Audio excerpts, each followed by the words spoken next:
Everyone, say hi to Sandy. Oh, isn't he cute?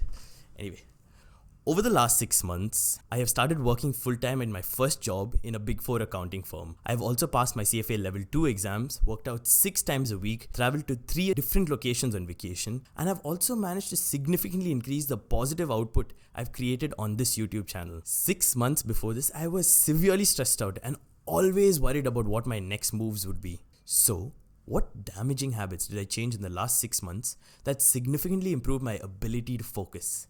Hi friends, and welcome to my channel Filter Coffee Finance. Today we're going to talk about 6 lessons in productivity that I learned from this amazing book by Calvin C. Newport called Deep Work. Let's get right into it. Number 1. Focus on focusing your attention. When Calvin Newport was researching his new book, Hello? Sir, bande 1 ನಿಮಿಷ ಬರ್ತಾ ಇದ್ದೀನಿ. When Calvin Newport was researching his second book, How to Become a Straight A Student, he interviewed close to 50 elite students across the most competitive schools in the US. One thing that these 50 students all seemed to have in common was the fact that they often studied less than the students that ranked just below them in the GPA rankings. Sounds super unfair, right?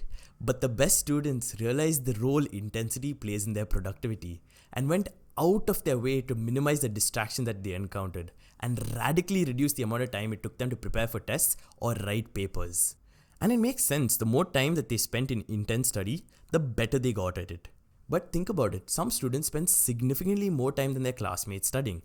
Why can't they score higher? This train of thought leads us to the second takeaway from this book: attention residue. Imagine that you're an employee working on an important project. You've been working on your report for the last 30 minutes and are fully immersed in your job. Suddenly, you get an Outlook notification that pops up on the bottom of your screen. It's just a small mail notification, but that simple icon suddenly gets a grip of your attention.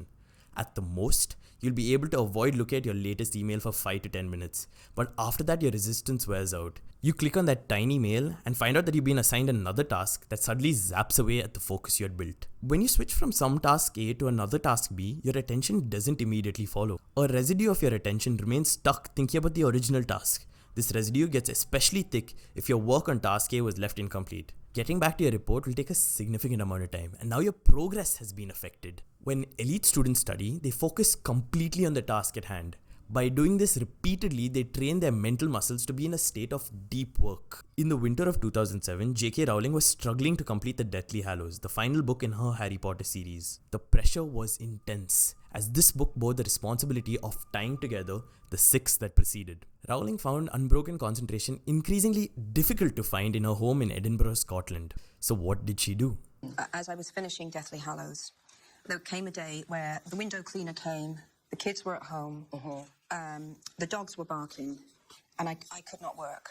And this light bulb went on over my head, and I thought, I can throw money at this problem. I can now solve this problem. I thought, I can go to a quiet place.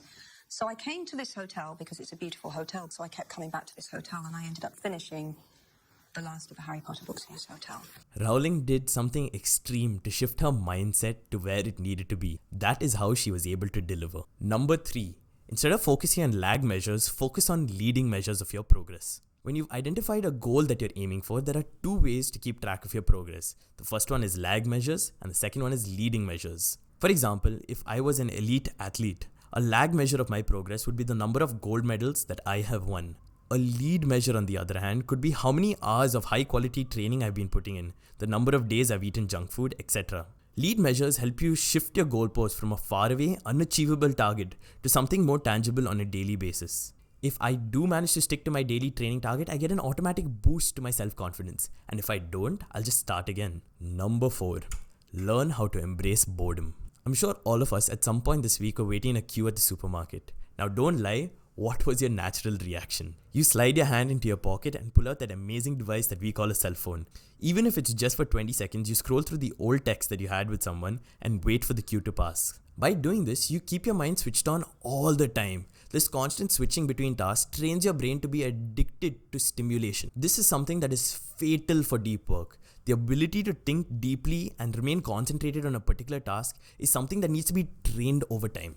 I'm sure a lot of people who started watching this video have already dropped off because let's not kid ourselves, the kind of content that I put out is not nearly as stimulating as a Mr. Beast video. Trying to understand a topic like deep work requires a tremendous amount of focus and concentration. Although I still love you guys, I'm sure that even among those of you who are still here, some of you have scrolled through the comments and looked at other videos while you heard my voice playing in the background.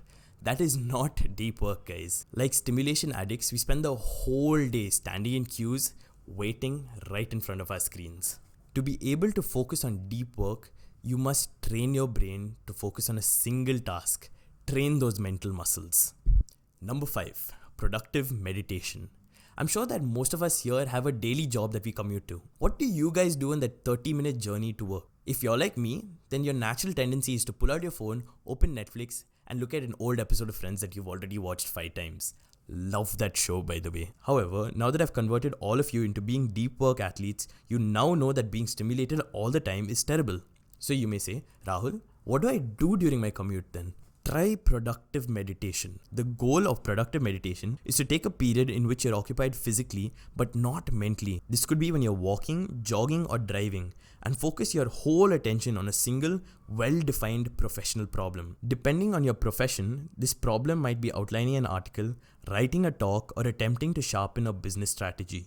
As in mindfulness meditation, you must continue to bring your attention back when it wanders or stalls. Number 6, quit social media. What do you guys think social media actually is? Let me tell you. Unless you're making money off of it, social media is an obligation. I'm going to send you a follow request and I expect that you send me one back. And since you like my posts in the past, I'm going to like yours today. Yay! Let's all pretend like we're happy and well loved. At least this is how I experienced Instagram until I quit in August 2022. I had around 900 followers at that time and everyone who followed me I knew pretty well. But how many people do you think actually noticed when I left? Only a handful. And the best part is this handful was the group of people that I was meeting every day anyway. Whatever you may say, apps like Instagram, Facebook, and even YouTube are tools. You wouldn't go out and buy a hammer if you didn't have any use for it, right? Why use social media if you're only consuming content and not getting anything back in return? Pick the tools that you use like a master craftsman. If the objective of social media is to stay connected with people, then why not call them? See if you even have their number. If you don't, then were these friends even important to begin with? Your ability to use razor-sharp focus on a task at hand is f***ed, and you guys need to admit this to yourselves. I remember a time when I was younger when I was genuinely bored and had to read a book to keep myself occupied.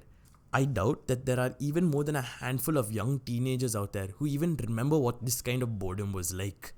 Be more mindful when you're working. Today I covered 6 points, but there's a reason why this video started with the elite students. Work on a single goal for at least a 45-minute sprint at a stretch and put your phone on silent and disable all notifications. If you do feel the itch to check your phone, stop working and do nothing but stare at the wall for 5 minutes and ask yourself, do I really want to scroll through reels on Instagram? If the answer after this 5-minute break is still a yes, fair play, go ahead. But decide before you start what your end time will be. Thanks for watching, guys. Don't forget to lend your support to this channel. And until we meet again, this is Filter Coffee Finance signing off.